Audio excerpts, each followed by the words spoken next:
Thank you very much. It's a real honor to get this award from the IPA, and especially from Nicola, who I feel I have a kind of a bond with.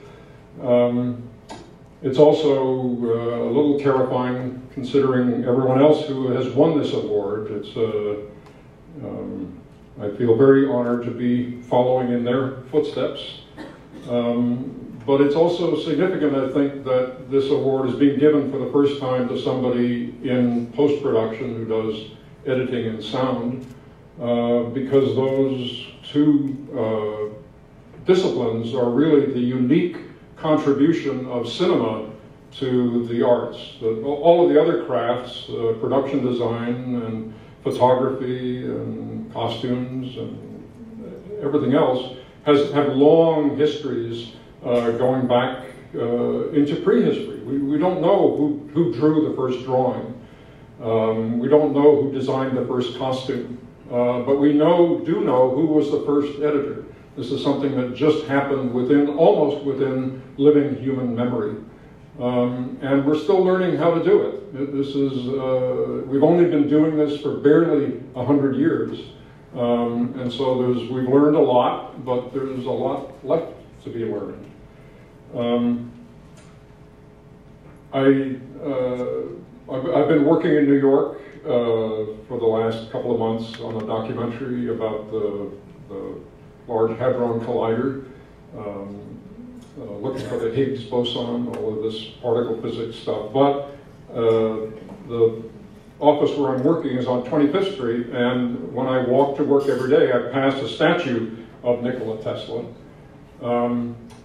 And I may be one of the few people who have gotten this award who actually met Nikola Tesla, in a sense. He and I lived on the same island for 4 months back in 1943. I was in my mother's womb.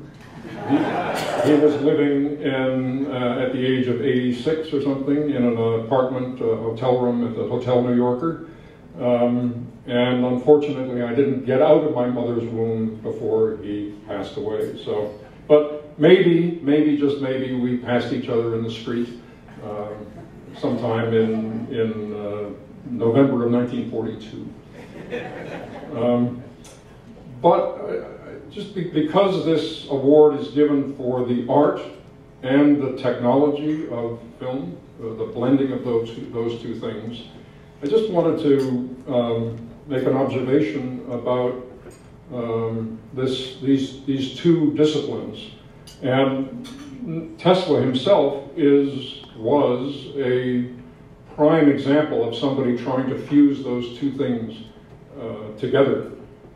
He had a photographic memory. He read obsessively everything. He became an electrical engineer and a physicist, but before that he was interested in all of human endeavor. And the world we live in, which is the world of generated power, is due to him. He was the guy who invented the ability that we had to generate alternating current and to use it.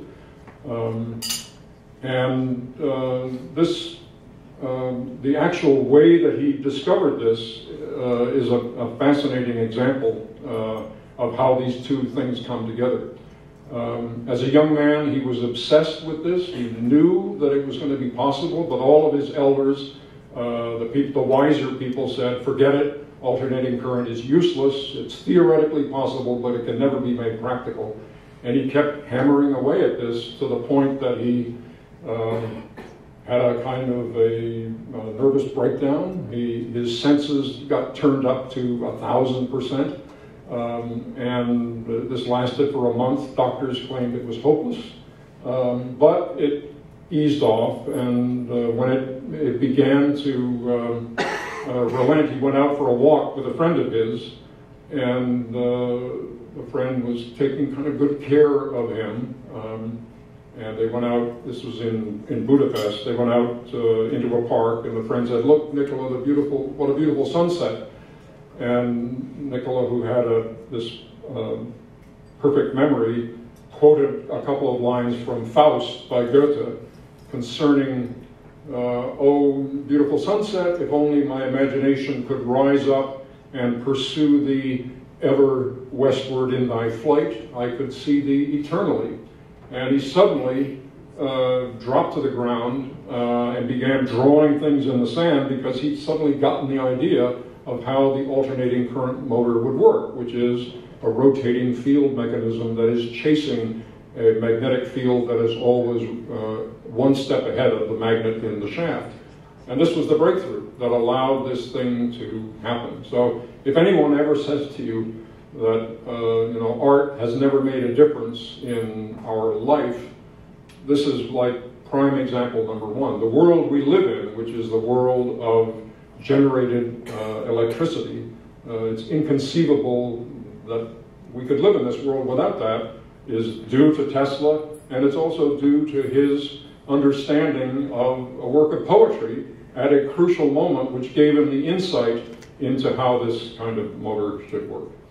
Anyway, thank you very much for this.